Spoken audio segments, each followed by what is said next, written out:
Hello दोस्तों, कैसे हैं आप सभी। आशा करती हूँ कि आप लोग भी अच्छे होंगे और अच्छे ही होना चाहिए। दोस्तों, जब आप लोग अच्छे रहेंगे तभी हम लोग भी अच्छे रहेंगे। कहते हैं ना, अपने मन की बात अगर किसी और से कह लो तो मन का बोझ हल्का हो जाता है। एक बात सच बताऊँ दोस्तों कि मुझे यूट्यूब पे आके बहुत अच्छा लग रहा है और मुझे ऐसा लग रहा है कि मेरी सारी खोई हुई खुशियाँ मुझे वापस मिल गई हैं।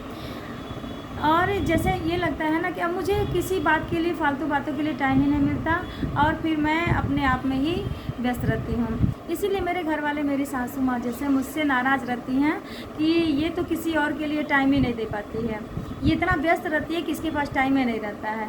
तो सच बात है कि मैं फालतू बातों में, अगर मान लीजिए वो दुनिया का अगर परपंच बतियाते हैं तो मुझसे जैसे लगता है बुखार चढ़ रहा है और मैं उन चीज़ों को नहीं सुन पाती हूँ और मैं हट जाती हूँ, या सुनती भी हूँ तो मैं सिर्फ कान से सुनती हूँ, हामी भी नहीं भरती हूँ कि हाँ सही है गलत है। क्योंकि अभी सही गलत का अगर तर्क वितर्क करेंगे तो उनसे हमारा मतलब वाद विवाद हो जाएगा।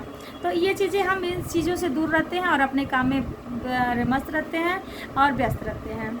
तो दोस्तों, जैसे हम अब आते हैं एक मेन टॉपिक पे कि हमारा जीवन जो है एक विद्यालय है और उस विद्यालय में एक हमारे लिए ये कठिनाइयाँ, परीक्षा और समय हमारे जो हैं वो शिक्षक का काम करते हैं।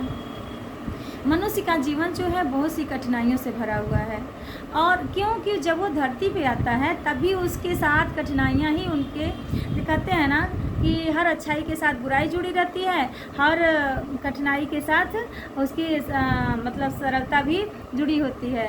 हर सुख के बाद दुख है और रात के बाद दिन है। तो इसी प्रकार हमारी कठिनाइयाँ भी हमारा पीछा नहीं छोड़ती हैं जब तक हम उनको सरल नहीं बना लेते हैं। सरल बनाना हमारा काम है, कितना भी कठिन काम हो तो आपसे बड़ा तो नहीं है, लेकिन करना हमें है और हमें उनको सरल बनाना है।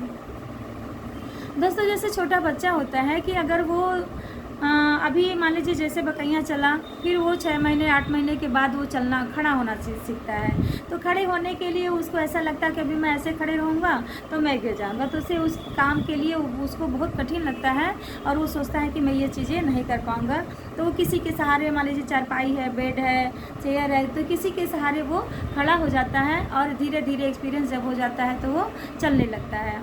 ऐसे ही छोटे बच्चे, अगर मान लीजिए जब स्कूल में एडमिशन करवाते हैं तो बच्चों को हम लोग क्या करते हैं कि डॉट डॉट करके स्टैंडिंग लाइनिंग है, स्लीपिंग लाइनिंग है, ऐसे कर्व है और ये क्या करते हैं, और ये से एप्पल है, जो भी हम कुछ वर्ड लिखेंगे तो हम डॉट करके देते हैं ताकि बच्चे अच्छे से उस पर अपना हैंड राइटिंग कर सकें। तो वो चीज़ें भी बच्चों को कठिन लगती हैं और बच्चे नहीं कर पाते हैं तो मैम से कहते हैं, मैम ज़रा हमको हाथ पकड़ के लिखवा दीजिए, या मैम को खुद ही करवाना पड़ता है या घर पर मम्मी करवाती हैं। तो ये चीज़ें बच्चों के लिए कठिन होता है। तो वो धीरे धीरे फिर एक्सपीरियंस हो जाता है और वो अच्छे से लिखने लगते हैं और वो जान जाते हैं कि ये हमारे काम, ये तो हमारे बाएं हाथ। आज ही मेरे पास एक लड़का आया, छोटा सा बच्चा है, अभी LKG में उसका एडमिशन हुआ है। तो उसको हम दिए थे क्या, हाँ 12 बनाने के लिए दिए थे। तो 12 बनाया तो हम बोले कि हम क्या लिख रहे हो, तो बोल रहा है कि मैम आप बताइए, मुझे नहीं पता है। तो हम कहें तुम लिख रहे हो बेटा कि 1 और 2 12, 1 to 12 होता है। तो कह रहा है ये तो मेरे बाएं हाथ का खेल है। तो हम कहे देखो कितना एक्सपीरियंस से बोल रहा है कि ये तो मेरे बाएं हाथ का खेल है। तो वही कहते हैं कि जब बच्चों को धीरे धीरे एक्सपीरियंस हो जाता है तो बच्चों को वो चीज़ें आसानी से सरल हो जाती हैं और वो अच्छे से कर लेते हैं। तो फिर हम तो एक बुद्धिजीवी इंसान हैं और हम बड़े हो चुके हैं, मैच्योर हो चुके हैं, तो हम उन कठिनाइयों को क्यों नहीं दूर कर सकते हैं। अगर मान लीजिए आपके ऊपर कितनी भी कठिनाइयाँ, अगर किसी पढ़ाई में, जॉब में, घर परिवार के किसी भी मतलब मामले में हम बात कर रहे हैं कि जो भी आपको कठिन लग रहा है, जो भी कार्य आप करने जा रहे हैं उनमें बहुत सी बाधाएं आती हैं। बहुत लोग सोचते हैं कि हाँ ये आगे ना बढ़े और जैसे कहते हैं ना, पीछे से पैर खींचना या टांग लड़ाना या उसमें रोड़ा बनना, मतलब बहुत से कहावत कहा जाता है। तो वही चीज़ें होती हैं कि बाधा पड़ना।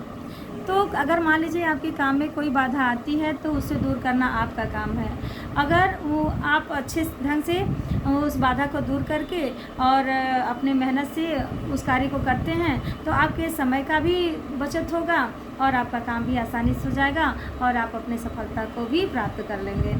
तो कहते हैं ना कि मनुष्य ऐसा इंसान है कि उसे कोई भी कार्य जो है उससे कठिन नहीं होता, क्योंकि सरल बनाना उनका काम होता है।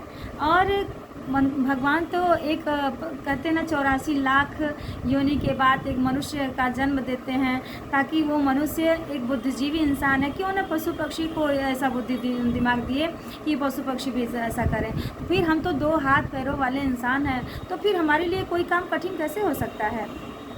सरल बनाना हमारा काम है। इसलिए मेरा कहना ये है दोस्तों कि आपके सामने कोई भी चुनौती हो, कोई भी कठिनाइयाँ हो, उसका डट कर सामना कीजिए और डट के सामना करते हुए अपने समय का सदुपयोग कीजिए और फिर सफलता आपके कदमों में ज़रूर मिलेगी। मिलते हैं अगले वीडियो में, तब तक के लिए बाय।